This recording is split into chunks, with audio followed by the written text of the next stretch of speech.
Hey guys, Professor Mike here. Welcome back to the channel. Welcome back to another video.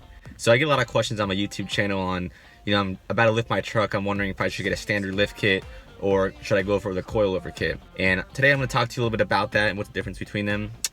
But to be honest, most people are talking about just the standard lift kit with the spacer in between and then the extended strut that comes as an upgrade to the one without the spacer. But I'm also going to talk about the actual full coilover kit that you add to your lift kit, which is totally different. So the first one we're gonna talk about is the regular, let's talk about a 6-inch lift. So all of it is gonna be a 6-inch lift to keep it easy.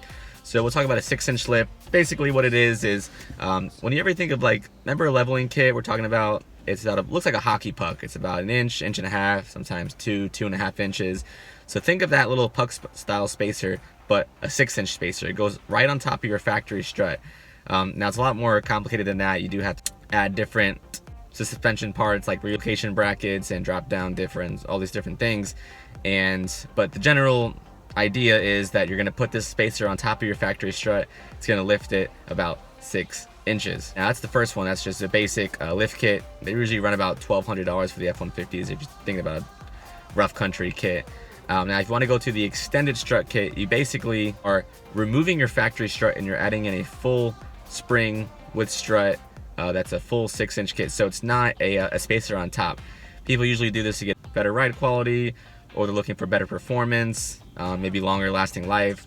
A lot of people don't like the rough country kits because of the bind it puts in the front end when you do the spacer. Now going into a coilover kit is totally different because it does have different kinds of adjustments like dampening and height. And then going into preload, if you don't know what preload is basically how much a spring is compressed at full extension of the shock. So to kind of sum it up, to keep it simple for you guys, basically if you have a 6-inch lift, a spring, after it is lifted and then all the weight comes down on it, you're probably looking at around 4 inches after it settles at a 0 preload. Now if you add like a 1 inch of preload, you can probably add more height to it, which you add to the spring rate. So when people talk about coilovers, they're most likely going to do this upgrade for performance wise, because like I said, you can adjust the dampening, the preload, the height, kind of get to your liking. It's very customizable. Now it's a lot more expensive, obviously, the more options you get, the more expensive it's going to be. But in the grand scheme of things, you're not looking at coilovers for ride quality. So let me make that clear. If running a full coilover kit, you're most likely using it for performance. You don't care about ride quality. It's not that nice, fluffy, bouncy feeling like a strut or like the factory suspension is. Now coilovers are very stiff and rugged. If you think of usually like Mustangs and cars that are loaded to the ground, they need a really good turning radius, and it's really rugged and it's really stiff. And that's what they're for. They're made for performance wise. So just think about when you're going to different lift kits. I mean, there are lift kits out there that are really stiff, and then like I said, if you have the coilover kit, you can adjust the dampening and all that. But if you're looking for something that has the same ride quality as stock, you're probably going to want to go with the extended strut, which is on the standard lift kit, but it's just the extended version. So when I think of like a rough country 6-inch lift kit, I'm thinking of an extended strut and then different shocks like N2 or V2 shocks that are in the back. So it's not the base set kit. It's probably like right in the middle. So you have the basic, which is just the spacer up front, and then you have the extended strut, then you have the full-on coilover kit. So those are kind of like the 3 steps when it comes to lift kits versus coilover kits. And like I said, the basic one's gonna be the least expensive, and the coilover kit's gonna be the most expensive. So for my preference, what kind of kit am I gonna get? To be honest, I'm not using this truck for any kind of performing off-roading. I don't need all kinds of crazy suspension and dampening system. I really just want it to look cool and perform relatively well. So I'm probably just gonna go with the standard rough country 6-inch lift kit, or the super lift, or pro comp, just a basic lift kit with either just the spacer up front or just go with the full extended strut. But I'm definitely not gonna go any kind of coilover kit. That's something that I just don't need. This is my daily driver, so it's not something that I plan on spending an extra $2,000 just to say I have the coilover kit, and it probably doesn't even ride as good.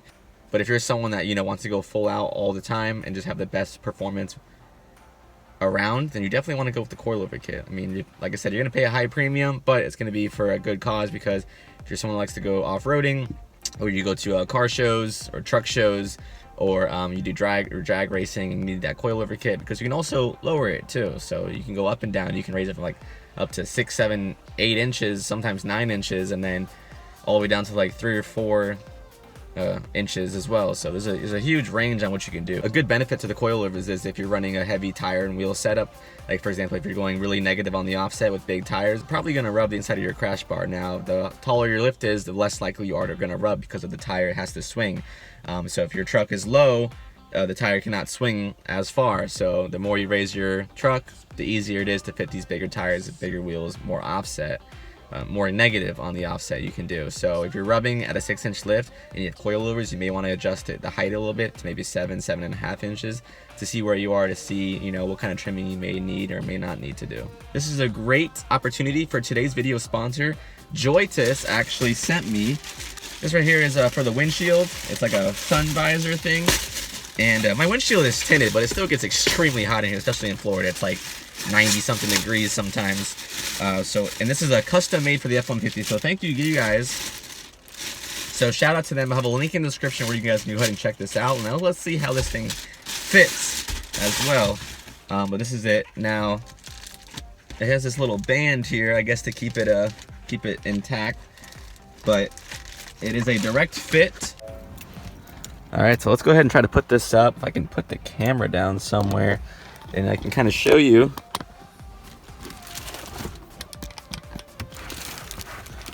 All right, so here we go. Now, I'm assuming, you know, I never had one of these with the Mustang.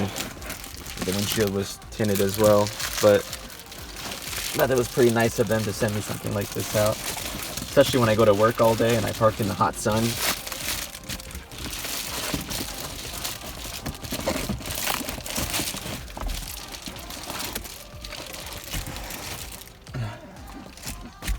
All right, super cool. Look at that.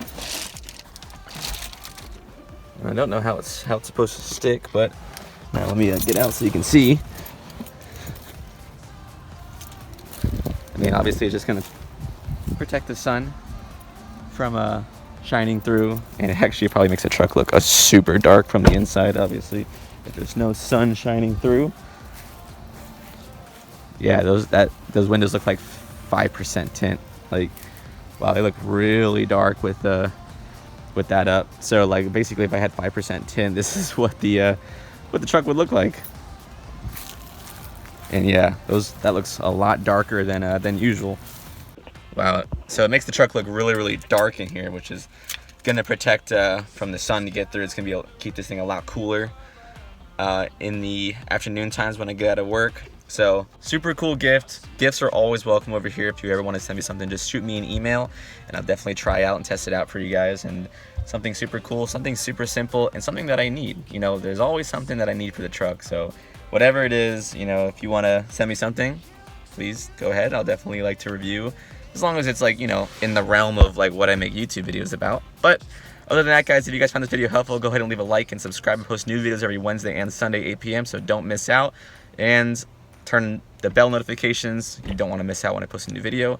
If you're wondering what I've done to this truck specifically, I have a link in the description of every mod I've done to the truck so far. And I will catch y'all in the next video. Peace.